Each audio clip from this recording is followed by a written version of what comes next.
So Austin SpeedRailz has been a challenge for us starting in January. It was a Rails relay format where we wanted to get bartenders together to operate as a team, to participate in a few different components. We had one where it was a crowd competition. We ended up having them use Waterloo Prickly Pear Gin, create their own cocktails. We wanted something that was health related. Bartenders did good. Shout out to Sean for them winning that. And then we also had another component, which is going to be the speed tournament, which we're getting ready to go into right now. We're out here recruiting some bars. There's going to be a sudden death speed tournament, but then there's a third component where it's going to be a community campaign where the bartenders, they're going to be in charge of marketing, creating content, getting people to come see them in their bars. And one of the ways that we're going to be tracking that is using a software called DISGO. So DISGO is a customer discovery app because, and I'll let Lynette explain what it is because I know that's your app. She's the founder. Talk to me. What is it? Yeah, so DISGO is basically it's discover and go meshed together. So our whole thing is trying to help find and discover places in a much faster, easier manner. So cutting out all the noise and everything. And so what that looks like is either getting recommendations based off your friends. So places that your friends have checked in and been to and recommend, being able to filter all that noise out and see kind of what they would rate a place around anywhere in the world. And then also we just launched a feature called House Pick where you can have DISGO pick for you. And we basically take all your recommendations of like places that you've gone to, your friends have gone to, and based on what you're looking for the vibe tonight, give you 3 recommendations based on that. You know, she's attacking this by also building relationships with industry operators, the people who run the venues. And now, I know you have a hospitality background, you got your degree in hospitality, and now you also, of course, become an expert in the tech space. Now that you're able to bring some of that tech expertise to the hospitality industry, what has been some of the things that have been a challenge for you? Yeah, I think it's so interesting because like hotels and airlines and other hospitality industry sectors have a lot of tech already integrated into their space, and it's really kind of shocking how limited the tech progression has been for the restaurant and bar industry.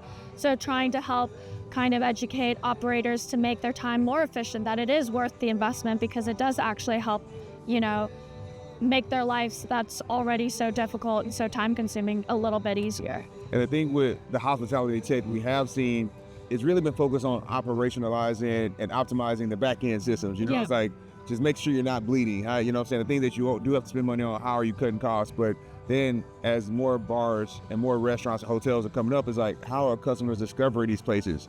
Especially these places that are in high, heavy foot traffic areas where a lot of times are owned by the bartenders who have turned bar owners, which is why working with a platform like this that can help them showcase their bar menu, their event programming is so critical. So like I said, we've been working together since January, and you also have been walking around on your own, creating some content and getting these bartender stories in Austin. What has that experience been like? Yeah, I think it's been super fun to be able to highlight bartenders. I feel like they're not showcased enough in the city. A lot of the time it's about the bar or the influencer that's attending, but less about the bartenders, but they're the ones that are actually creating engagement and actually, you know, having people wanting to go back. It's been cool to see, you know, where also they like to go on their off time hours because they like to go see their industry friends and those bartenders, and we want to just carry on that story. Yeah, good bartenders, when they go out, they know how to find additional good and great bartenders. So when it comes to building a platform that's discovery-based, understanding how that funnel works is imperative. Like I know if I go on vacation, I know I'm gonna find a bar that resembles the style I'm looking for, then I'm gonna ask that bartender, all right, I'm in town, what do I do? What should I go next? So when it comes to you guys creating a platform that generates trust for customers, how are you guys going about establishing that trust so the way they trust what they see there versus these random ads or random influencers that are telling them where to go? Yeah, I think at the end of the day, you trust people that are in your circle the most, you know, your friends, your family, people, the bartenders that you've gone to that are now kind of their regulars. And so our goal is to be able to highlight those people or even influencers that you follow, you know, definitely want to highlight all those people and kind of cut out the rest of the noise because it doesn't really matter if a stranger John Doe over there says this place is terrible or this place is awesome because their taste could be different and different meals or different menu items are also can skew how you actually view a place. And so being able to cut that all out and see like what your friends have gotten, what your friends enjoy, and going there, it's probably going to be very similar to what you like, and I feel like it's a better chance for you to actually enjoy a place. Yeah, with the proliferation of so many bars and restaurants, you know, cutting through the noise, having your friends recommend places. I know if a friend tells me I need to go somewhere, I know they're telling me because they know specifically what I like to do. Yeah. So having a platform to communicate that is super helpful. With DISGO being a platform where friends can share their recommendations, of course, that naturally lends to communities being built. Then, of course, there's a data portion as well. Combining those, what are going to be some of the benefits that the industry can utilize? Yeah, I think our goal is, you know, like I mentioned, like different industry sectors like hotels and airlines, they have kind of demand dynamic pricing based off demand, and that's kind of what we see in the industry with happy hours. I think our goal is to be able to capture demand and being able to give better discounted prices for any time for the industry whenever it's slow. So it's not necessarily a set time from like 3 to 6, for example. If it's, you know, 8 p.m. randomly on a Wednesday, that's slower than typical. Being able to shoot out to your regulars or people that have gone there and have a better, more dynamic, targeted happy hour whenever you need it. So that's kind of the goal of what DISGO is aiming towards on the operator side. Because when you think about how happy hours are structured, they do it 3 to 6, Monday through Friday, so it's easy to remember. People know when it's happening, which essentially is a kind of marketing tactic. But when you integrate a technology platform, then now, as you said, being on demand, now you can send out personalized happy hours. Because there's been times I went to a happy hour place and the menu, nothing on there was for me. But with DISGO and people entering the items that they interact with most, it's like now somebody can send me like, yo, this place over here is doing mezcal old-fashioned happy hour from 11 a.m. to 1 p.m. on Tuesday. And so now, bam, that bartender's working there. Maybe they have a special menu. So I can see the vision. I can see the vision. Awesome. And what is exciting you about this SpeedRailz rollout here in Austin?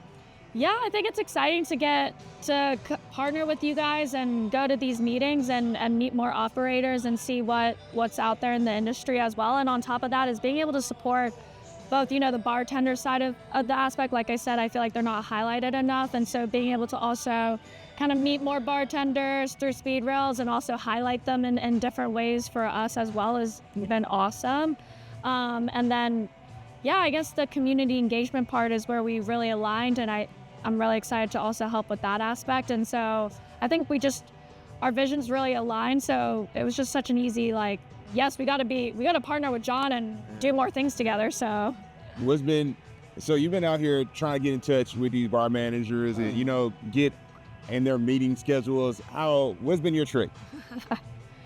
We tried different things. Tried walking along the streets and going bar to bar, and sometimes, you know, manager's there, sometimes that's not, and it's a hot Texas day, so I don't know how long you want to be out there walking, but and then we tried emails, and sometimes that also doesn't really work. So I found like a little loophole is that I guess, you know, every bar usually also throws events or has some table res that they'll take or something like that. So I'll just kind of submit a form in that way, because the event manager is always on their emails and they're always on it because that's where the bread and butter is made as well. So that's kind of our way to get the foot in the door per se. So, and this should be a wake-up call to some of you operators. The fact that you guys aren't sometimes checking your messages, your emails, are checking, you know, just sometimes even a text message for what could be revenue producing opportunities and partnerships lets you know that, you know, there's a lot of gap of opportunity here in the industry.